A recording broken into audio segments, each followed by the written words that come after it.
Do you have any plans to call President Lai of Taiwan before you make a decision on the weapons package?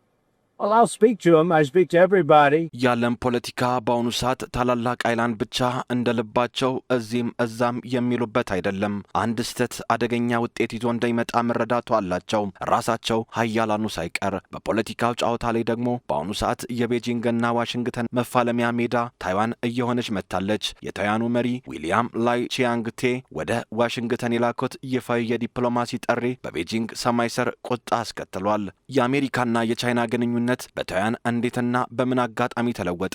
ከአጋርነት እውቅና ወደ ገንጣይ ደጋፊ እንዴትስ ተራመደ?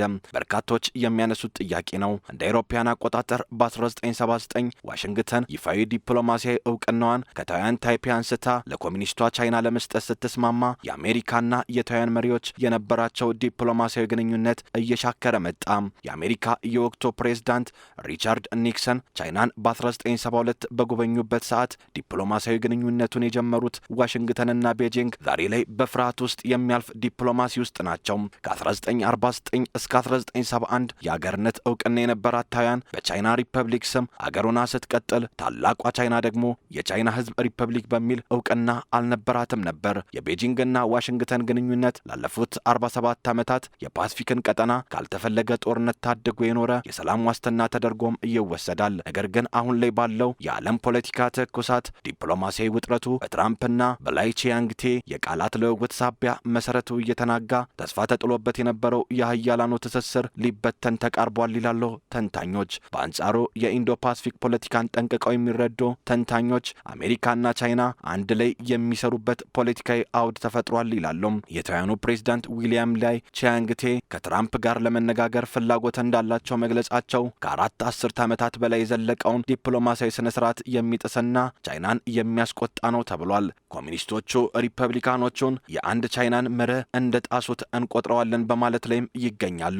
ትራምፕ ከቤጂንግ ጉብኝታቸው መልስ እኔ ሁሉንም ሰው አናግራለሁ፣ የላይ ቺያንግቴን ስልክ እመልሳለሁ በማለት የዓለምን ዲፕሎማቶች ያስገረመ ቤጂንግንም እያስቆጣ መግለጫ ሰጥተዋል። ይህ ንግግር የአፉ ለምታ እንዳልሆነ ትራምፕ በድጋሚ ሲያረጋግጡ በቴፔ ታላቅ የተስፋ ድባብ በቤጂንግ ዘንድ ቁጣ እንደሚቀሰቅስ ሳይታለም እየተፈታ ነው። በሌላ በኩል ታይዋን ራሷን ከቻይና ግዙፍ ወታደራዊ ጡንቻ ለመከላከል ዘመናዊ የጦር መሳሪያ ከአሜሪካ ለመግዛት ደጅ እየጠናች ትገኛለች። ለመሆኑ ይህ ለአሜሪካ ዋይት ሃውስ እየቀረበ ያለው የ14 ቢሊዮን ዶላር ግዙፍ የጦር መሳሪያ ጥቅል ለታይዋን ጋሻ ነው ወይንስ ለታላቁ ጦርነት ክብሪት የሚለው ጉዳይ አነጋጋሪ ጉዳይ ሆኖ ቀጥሏል።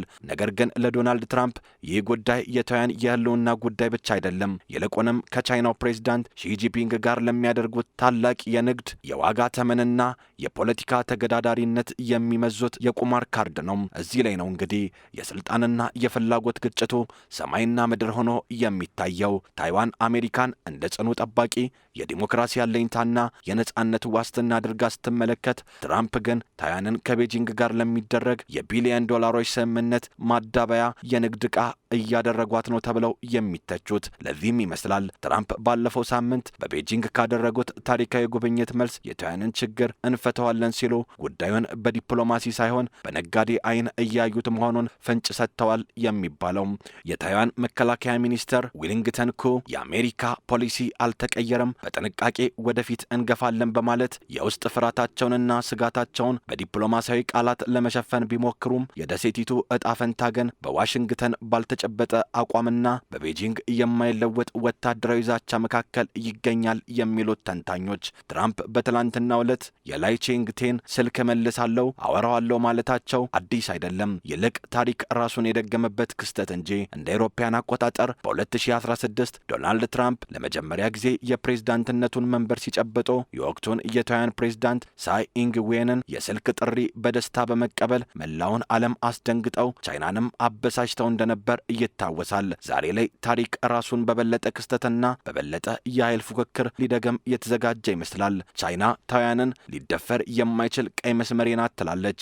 አስፈላጊ ከሆነም በኃይልና በደም እንደምትቀላቅላት ደጋግማ ዝታለች። ታይዋን በበኩሏ ቻይና የሰላምና የመረጋጋት አደናቃፊ ናት፣ የወደፊት እጣ ፈንታችን በውጫዊ ኃይሎች አይወሰንም ስትል ትሰማለች። በዚህ በግንቦት ወር ታይቶ የማይታወቅ የፖለቲካ ትኩሳት ትራምፕ የመካከለኛው ምስራቅ ጉዳይ ሳይፈቱ ሌላ የውዝግብ አጀንዳ ማስነሳታቸው ከባህሪያቸው አንጻር ባይገርምም ከቤጂንግ ጉብኝት መልስ ሳምንት ሳይሞላቸው ይህንን ማለታቸው ግን ከሺ ጂንፒንግ ጋር በነበራቸው ውይይት በጠረጴዛ ዙሪያ ያልተፈታ ነገር ግን በታይዋን ካርድ ለማስፈጸም የሚፈልጉት ጉዳይ ማሳያ ተደርጎ ተወስዷል። ታይዋን ቫቲካንን፣ ሶማሌላንድን ጨምሮ በ13 ሀገራትና ራስ ገዞች እውቅና የተሰጣት 23.4 ሚሊዮን ሕዝብ ያላት በአሜሪካ ሕግ ውስጥ ራሷን ለመከላከል ድጋፍ እንዲደረግላት ከለላ የተሰጣት ስትራቴጂክ አምቢግኒቲ በሚል ስርዓት የቀጠለች ቁልፍ የቴክኖሎጂና ንግድ ማዕከል እየሆነች የመጣች ራስ ገዝ እንደሆነች ይነገርላታል።